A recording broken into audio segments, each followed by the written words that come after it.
You probably think fruit is fruit cheap, sweet, accessible. It's the thing you toss into your shopping cart without a second thought.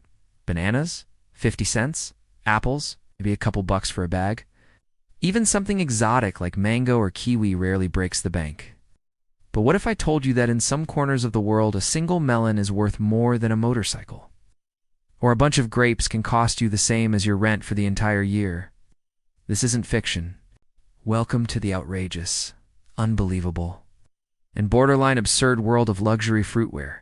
Nature meets obsession, where fruit is no longer just something you eat, but something you display, gift, and sometimes fear to even touch. Let's take a deep breath and dive in, because the two fruits you're about to see will redefine what you thought was possible in the produce aisle.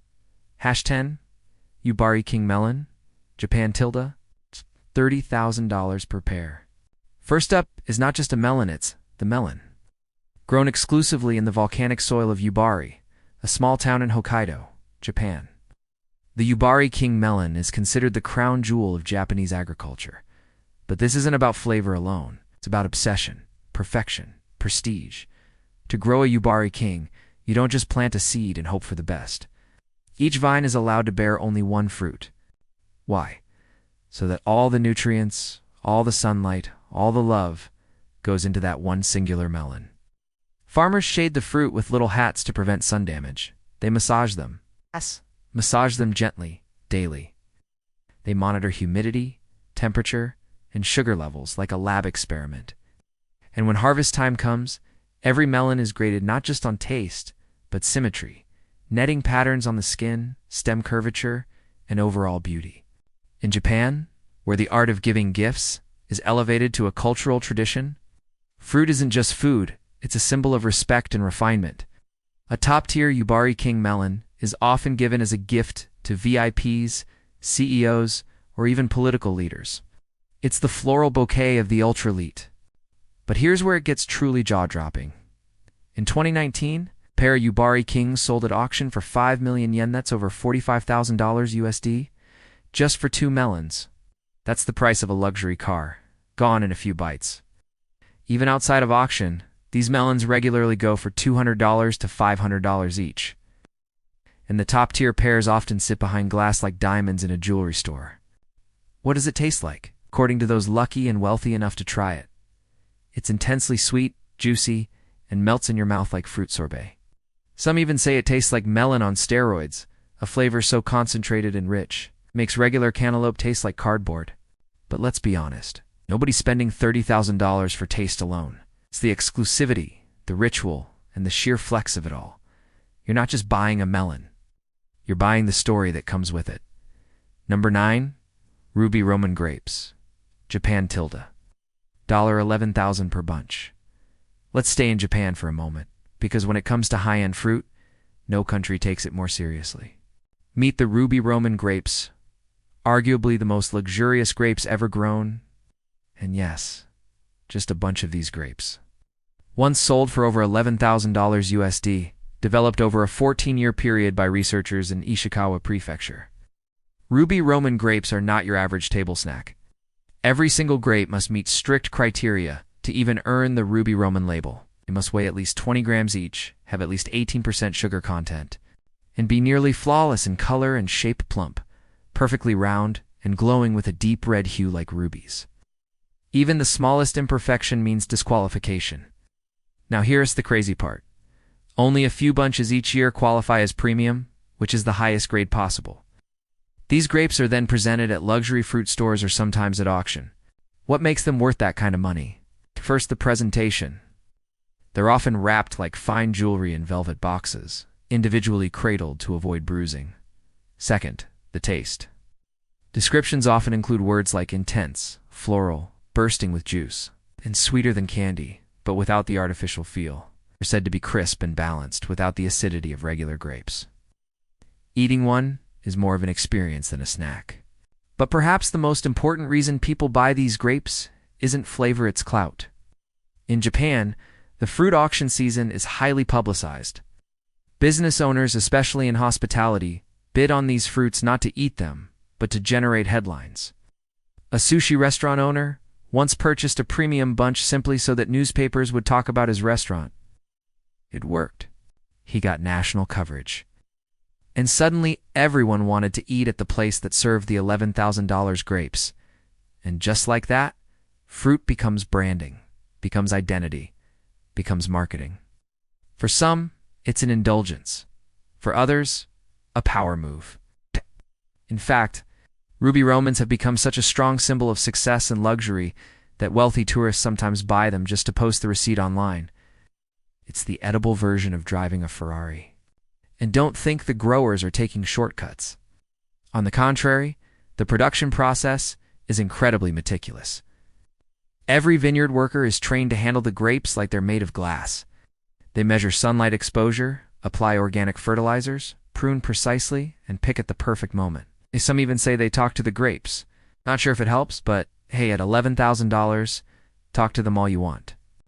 And what happens if a single grape in the bunch doesn't meet the criteria? The whole bunch is downgraded. That's right. One grape can ruin a $10,000 harvest. It's all or nothing. Now let's stop and reflect for a second. We've only covered 2 fruits, and we've already passed the $50,000 mark. That's more than the average household income in many parts of the world for melons and grapes. But here's the thing. These aren't just foods. They're symbols of power, of culture, of beauty. In Japan, where perfectionism runs deep in everything from sushi to handwriting, fruit is more than nutrition, it's art. And in that context, maybe a $30,000 melon isn't so crazy after all. But of course, to the rest of us, it's borderline insane. Would you spend your annual vacation budget on a fruit basket? Would you dare to eat a grape that costs more than your phone?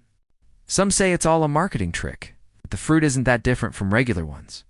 But others claim that once you've tasted a Yubari melon or ruby roman, regular fruit just tastes dull. So the question isn't just, would you buy one? It's, if someone gave it to you for free, would you even eat it? Or would you stare at it for hours, terrified to take the first bite? These are just the first 2 entries. We haven't even touched the pineapple grown in Royal British Gardens, or the strawberry that comes with a diamond on top. Yes, you heard that right. And trust me, by the time we hit the fruit shaped like Buddha, or the mangoes that are guarded like national treasure, you'll realize that when it comes to luxury, fruit reality is stranger than fiction. We've already seen melons that sell for more than golden grapes that sparkle like rubies. But the world of luxury fruit doesn't stop in Japan. The next 2 fruits on our list take us from royal gardens in the UK to the diamond-studded dining rooms of New Orleans. These aren't just delicacies. They rehistorical treasures and status symbols that blur the line between food and fantasy. Number 8, pineapples from the lost gardens of Heligan. England, $1,600 per fruit. Let's travel to Cornwall, England. Tucked away behind thick stone walls and glass conservatories lies a place that sounds like something out of a fairy tale. The Lost Gardens of Heligan. It's one of the most mysterious and magical botanical sites in Europe. But hidden deep within its Victorian-style greenhouses, something extraordinary is growing pineapples. And not just any pineapples, but what makes a pineapple from Heligan so valuable? First, there's the method. These pineapples are grown using a forgotten 18th century technique known as the pineapple pit. This method was used in Georgian times by aristocrats who wanted to show off rare tropical fruit in a cold English climate, basically a royal flex. The process involves manure-powered heat beds made from rotting horse dung and straw. Yes, you heard that right. Rotting organic matter is carefully packed into trenches, which then radiate heat upward into the glass-covered pit. The pineapples sit in pots above the manure, wrapped in layers of straw, with glass lids trapping the warmth and humidity. It's like a 1700s tropical incubator. It's growing just one fruit takes up to 2 years. During this time, the gardeners must constantly manage the compost temperature, rotate the pots for even sunlight, and shield the plants from the harsh British winter. It's tedious, it's slow, it's artisanal agriculture at its finest. And the result? A small, compact pineapple bursting with sweetness. Those who've tasted it describe it as shockingly juicy, fragrant, and unlike any pineapple from a grocery store. It's not mass-produced. It's not flown in from the tropics. It's grown by hand in horse manure over 24 months, and that's exactly the point. But here's the kicker. The Lost Gardens of Heligan Dante even sell these pineapples commercially. They're grown mostly as a historical project, demonstration of forgotten techniques. When one is harvested, it's often gifted to the British royal family or auctioned for charity. That's right. These aren't fruits you can just buy. You need access. You need prestige. And most importantly, you need patience. It's a fruit from the past, grown with the care of the present, priced like a luxury from the future. Yes, you read that right. $1.4 million for a bowl of strawberries. Welcome to New Orleans, where opulence takes on a whole new meaning at Arnaud's restaurant, one of the city's oldest fine dining establishments. On their dessert menu, a dish called Strawberries Arnaud. And while the classic version of the dish is perfectly reasonable at around $10, there's a special edition that might just break your brain. Let's start with the basics. Strawberries Arnaud is a beloved New Orleans dessert that features fresh strawberries marinated in port wine, citrus, spices, and sugar, served over vanilla ice cream and topped with a rich red wine sauce. It's elegant. It's indulgent. And yes, it's delicious. But here's where things go off the rails. For a private client's proposal dinner, Arnaud once offered a custom version of the dessert that included not just the fruit and sauce, but also a 10.06-carat royal blue diamond engagement ring nestled among the berries. The ring was valued at over $1 million. The final cost of the dessert, $1.4 million United States dollars. Now, of course, no one's paying that kind of money for the strawberries alone. The fruit itself was upgraded, sourced from the finest local growers, selected for perfect size, ripeness, and flavor. The port wine used was a vintage bottle from France, the kind usually reserved for royalty. The dish was served in a crystal bowl and delivered to the couple's private room by a team of tuxedoed waiters, accompanied by live jazz and vintage dom. It was, in essence, a performance disguised as dessert. And while this $1.4 million version was a one-time creation, Arnaud's kept the dish on the record books as the most expensive strawberry dessert ever served. Tourists and foodies from around the world still come to order the standard version just to say they've eaten strawberries in the same place that served fruit with a diamond on top. This raises a question. When does food stop being food?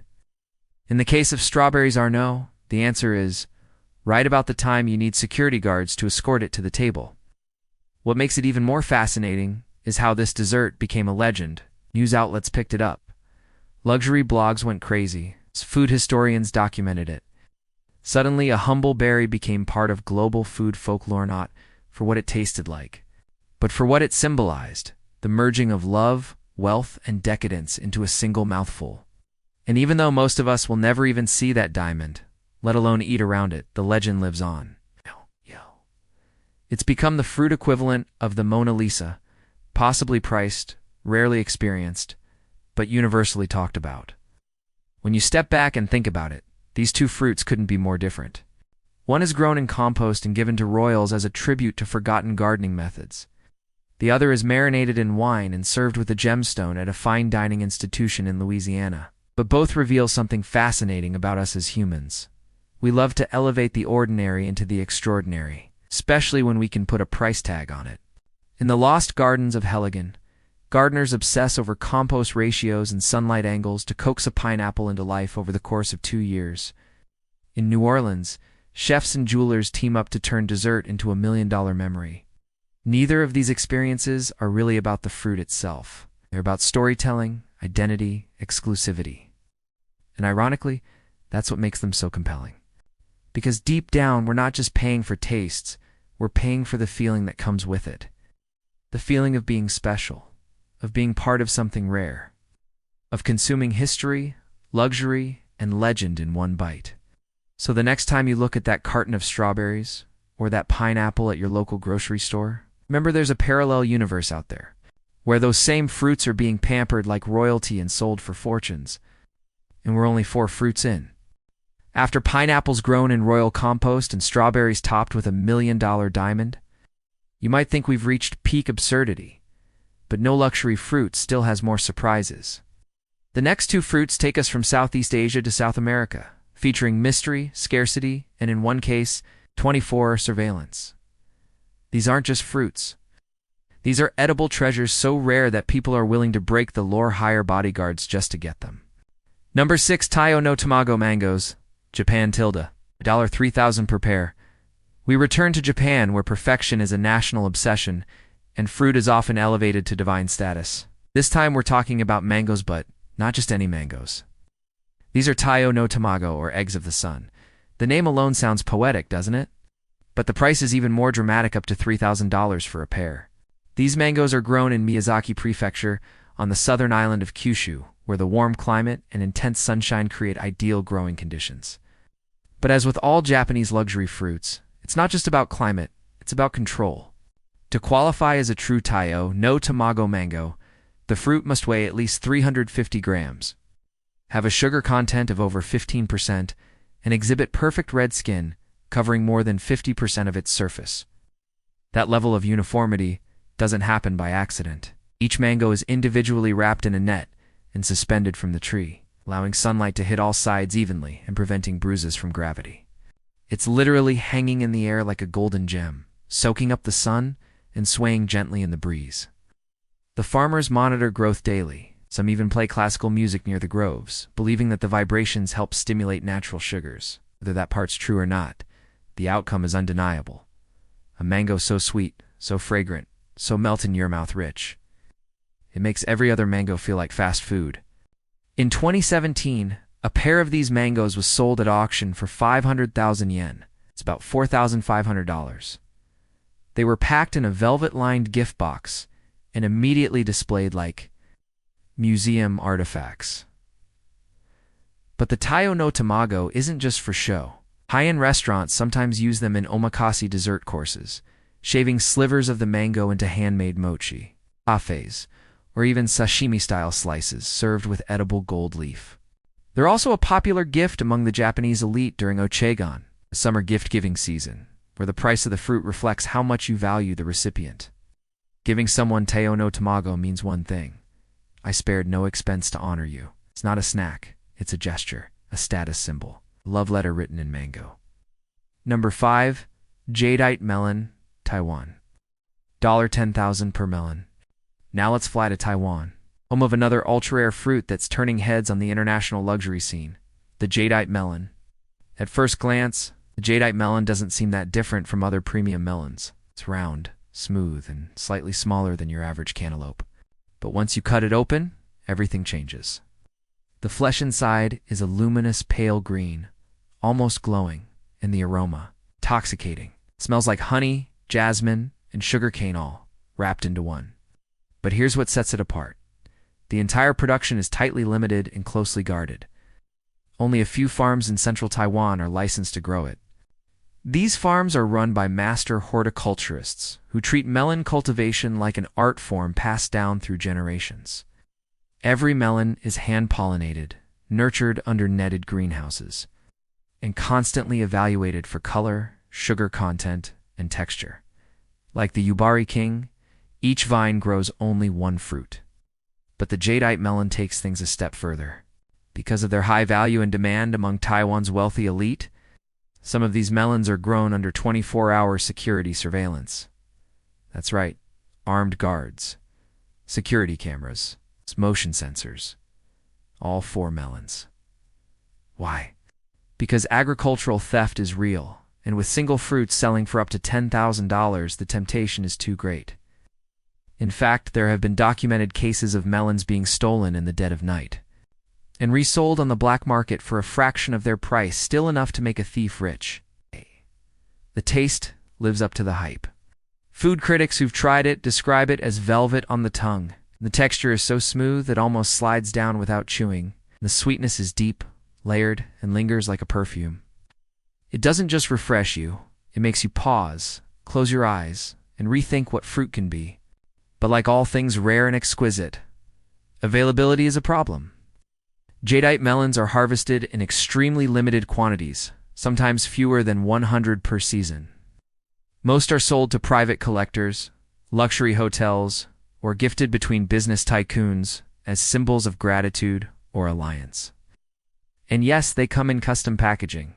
Each melon is nestled in a handcrafted wooden box, with a certificate of authenticity serial number, and even the farmer's signature. Some buyers don't even eat them. They just display them. Imagine a fruit being used as an interior design piece. That's the level we're at. There's even a growing trend among Taiwanese tech billionaires to serve jadeite melon slices at board meetings as a kind of soft power display. Because what better way to say we were not messing around than serving a $10,000 fruit for dessert? And let's not forget the name. Jadeite is a direct reference to the precious green stone of the East, a symbol of purity, wealth, and luck. Calling it anything else just wouldn't feel right. These two fruits, Dio no Tamago and jadeite melon, represent the next evolution of luxury fruit culture. They're not just expensive because they're rare. They're expensive because they are controlled experiences crafted from soil, sun, science, and social expectation. They force us to ask, what are we really paying for when we buy something this extravagant? Maybe it's all of the above. Maybe it's the quiet thrill of knowing you've tasted something only a handful of people on Earth ever will. Or maybe it's just because deep down we all want to believe that some things in life are worth going over the top for. Whatever the reason, the world of elite fruit is just getting sweeter and stranger. We've now entered a realm where fruit isn't just cultivated, it's worshipped, guarded, and gifted like royal treasure. But as we move further into the top of this list, things get weirder. These next two fruits aren't just expensive, they're wrapped in legend. One is shaped like a god, while the other is so rare, even seeing one in person is nearly impossible. Welcome to the elite tier of the luxury fruit world where stories, symbolism, and status collide in surreal, edible form. Number 4, Buddha-shaped pears. China, $9 per fruit, up to $80 on resale. This one is straight out of myth and yet it's 100% real.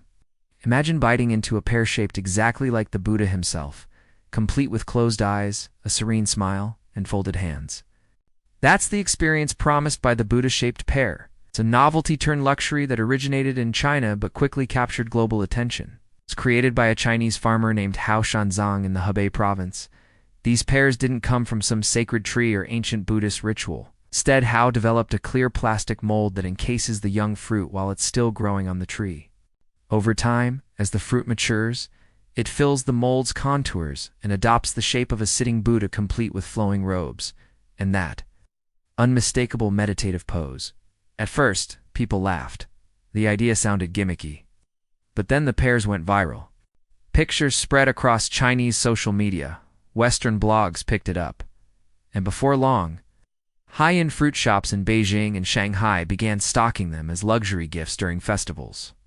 Why? Because in many parts of Asia, giving fruit shaped like a deity is believed to bring good fortune. The original price, about $9 per pear. But limited quantities, high novelty value, and rising demand quickly drove up the price on secondary markets. Today, collectors and gift buyers in Hong Kong, Singapore, and even California pay $30 to $80 per piece, depending on packaging and condition. Because a bruised Buddha pear is like a cracked porcelain statue, still technically complete, but spiritually diminished.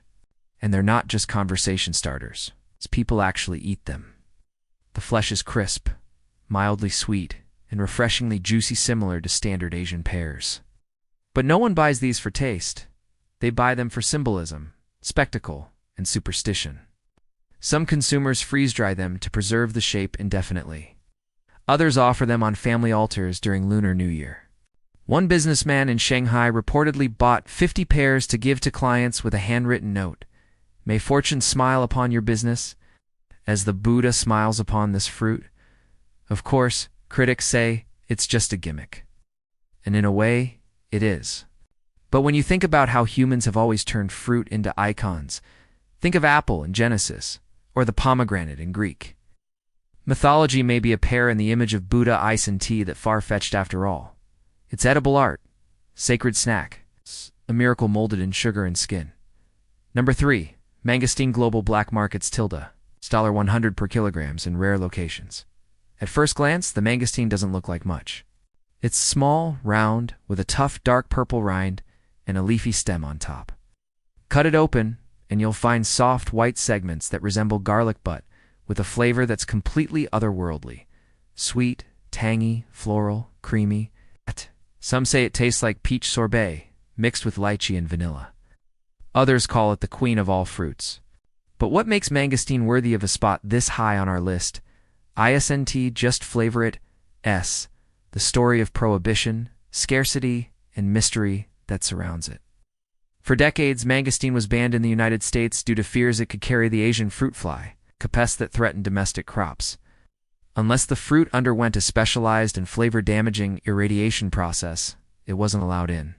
As a result, from the 1980s to the early 2000s, mangosteen became a forbidden delicacy in America, sort of contraband fruit that only the wealthiest and most connected could acquire. During this time, mangosteens were smuggled in private jets, hidden in luggage, and traded on underground food networks. Chefs whispered about them in fine dining kitchens. Food writers described them as the holy grail of flavor. And if you somehow found them in an elite Asian grocery store in New York or Los Angeles, you'd pay up to $100 per kilogram, sometimes more. Even today, while mangosteen is technically legal and available in irradiated form, the fresh, unprocessed variety is extremely rare in Western markets. That's because mangosteens are fragile. They don't ship well. They rot easily. And once bruised, their quality drops dramatically. So, outside of Southeast Asia where the fruit is native and affordable, it remains a niche luxury. In high-end hotels in Singapore and Thailand, fresh mangosteen is served alongside champagne and caviar. In Tokyo, upscale fruit boutiques wrap them individually and sell them for $25 to $40 apiece. And in rare cases, travelers have reported bidding wars over the last few remaining fruits at exotic produce auctions in London and Dubai. There's also the aura of exclusivity. You don't just eat a mangosteen. You hunt it down. You treasure it. You open it like a geode, hoping the segments inside are pristine and symmetrical, a sign of good luck. The segments vary in number, usually 5 to 7. And if you get a perfect one, with only 5 large, fat segments, you're in for the richest bite. Ironically, the mangosteen has no official brand, no certification, no velvet box. But its power lies in that mythic scarcity. It's the fruit that billionaires request by name on private flights. The fruit that chefs keep behind the counter for VIPs only. The fruit that once broke the law just to be loved. And maybe that's why it's still so revered.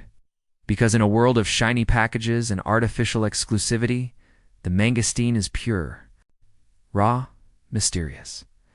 It's a queen with no crown, yet somehow everyone still bows. With these two fruits, we've now moved beyond price tags and into the realm of meaning. One fruit is crafted to look like a god, gifted with prayers and displayed like sculpture. The other is hidden in shadows, hunted like contraband, desired for its fleeting perfection. And yet both of them prove a fascinating point. In the world of ultra-luxury fruit, the real value doesn't always lie in the flavor or even the price. It lies in the emotion, the myth, the experience. These aren't fruits you pick up at the store. These are fruits you chase, gift, protect, and sometimes worship. We've reached the final stretch of our countdown, and if you've been amazed so far, the last 2 fruits will absolutely blow your mind. These aren't just expensive, they're the stuff of legend. One was once believed extinct and now sells for tens of thousands of dollars. The other, a fruit so rare and heavily protected that it's grown in secret, traded in whispers, and almost never seen in public. Welcome to the ultimate tier of fruit where price, rarity, and myth converge. Number 2, Densuke watermelon, Japan tilde, $6,000 per melon. You might think you've seen a watermelon before, but nothing prepares you for the Densuke watermelon. No stripes, no bright green rind, just an impossibly dark jet black shell, so flawless it reflects light like polished stone. It's bold, ominous, and incredibly rare. Grown only on the northern Japanese island of Hokkaido, particularly in the town of Toma. This watermelon is cultivated in extremely limited quantities. Fewer than 100 melons per season qualify as premium grade. The soil and climate conditions of this region, combined with traditional cultivation methods, give the Densuke its unique density, crisp texture, and explosive sweetness. Unlike regular watermelons, Densuke melons are larger, rounder, and weigh between 17 and 25 pounds. But what makes them special isn't just how they look, It's how they taste. People who've tried it describe it as shockingly sweet but clean, with an incredibly crisp bite and no mealy texture. Every bite is like biting into chilled honey. And like many luxury Japanese fruits, Densuke watermelons are auctioned at the start of harvest season. In 2008, one particularly flawless Densuke sold for $650,000, in about $6,100 United States dollars at the time, breaking records and cementing its place as one of the world's most expensive fruits. Even average Densuke melons can fetch anywhere from $200 to $800 depending on size and symmetry. They're typically packaged in a sleek, custom-designed black box lined with soft padding, often given as high-end gifts during Japan's summer gifting season. But beyond the flavor and the looks, the Densuke has become a status symbol in Japan, a mark of prestige and cultural refinement. It's the watermelon equivalent of a Rolls-Royce. Few will ever own it, and even fewer will eat it. Many buyers simply display the melon in glass cases, like edible art, until it eventually decomposes. And yes, it's technically still just a watermelon. But in the luxury fruit world, it represents the perfect intersection of scarcity, beauty, and national pride. Number 1, the Taiyo no Ruby apple, aka Sakai Ichi, Japan tilde. $20,000 per apple. Let's be clear, there are apples. And then there's the Sakai Ichi apple, literally translated as the best in the world. It's a title this fruit takes seriously. But within this rare category lies an even more elite subvariety known as the Taiyo no Ruby, a pula fruit so rare.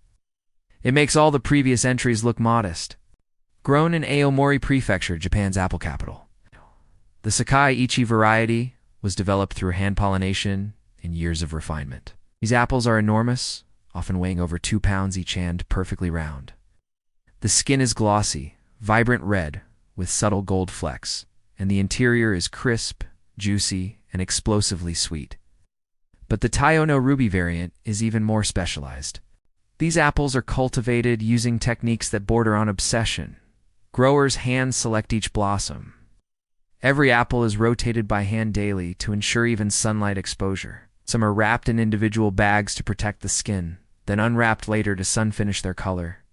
Only the most flawless specimens are selected for the final category. What makes this apple number 1 on our list? ISNT? Just the care, or the flavorite? S, the price and exclusivity. While standard Sakai Ichi apples may retail for $10, $20 a piece in Japanese markets, Taiyo no Ruby apples have been auctioned for prices exceeding $20,000 USD per fruit. The reason? Like the Yubari melon, these apples are often purchased as luxury gifts, particularly for elite corporate relationships, weddings, and ceremonial occasions. The apple comes in a handcrafted wooden box, cushioned with silk. One often includes a certificate of origin and handwritten note from the farmer. But here's the real kicker. These apples are often not eaten. They're stored, displayed, or even sealed in airtight containers to be preserved like a rare artifact. One buyer reportedly insured his $20,000 apple as a collector's item. There's also a cultural layer. In Japan, the apple has strong associations with health, prosperity, and renewal. Giving one, especially a perfect one, carries meaning far beyond its flavor. And just when you thought it couldn't get more surreal, here's a fun fact. The Sakai Ichi variety was once tested aboard a space station as part of a Japanese agriculture experiment. That's right, this apple has literally been to space. It's more than a fruit. It's a symbol, a story, a statement. And there you have it, 10 of the most mind-blowingly expensive fruits in the world. From Buddha-shaped pears to jet-black watermelons, strawberries served with diamonds, to apples that orbit in space. This list wasn't really about fruit, was it? It was about how far we're willing to go to elevate the everyday. It's about how culture, tradition, pride, and sometimes pure eccentricity can transform something simple into something sacred. Because fruit isn't just food. It can be art, it can be ritual, it can be luxury, and in the right hands with the right story, it can become priceless. If you like this video, make sure to hit that like button and share it with your friends, because who knew fruit could be this fascinating? Subscribe to Top Tier 10 for more mind-blowing top 10s every single week. And let us know in the comments, which fruit shocked you the most? And if money weren't a problem, which one would you actually try? We've got more surprising lists coming soon, so stay tuned. And remember, Sometimes the simplest things in life hide the wildest stories.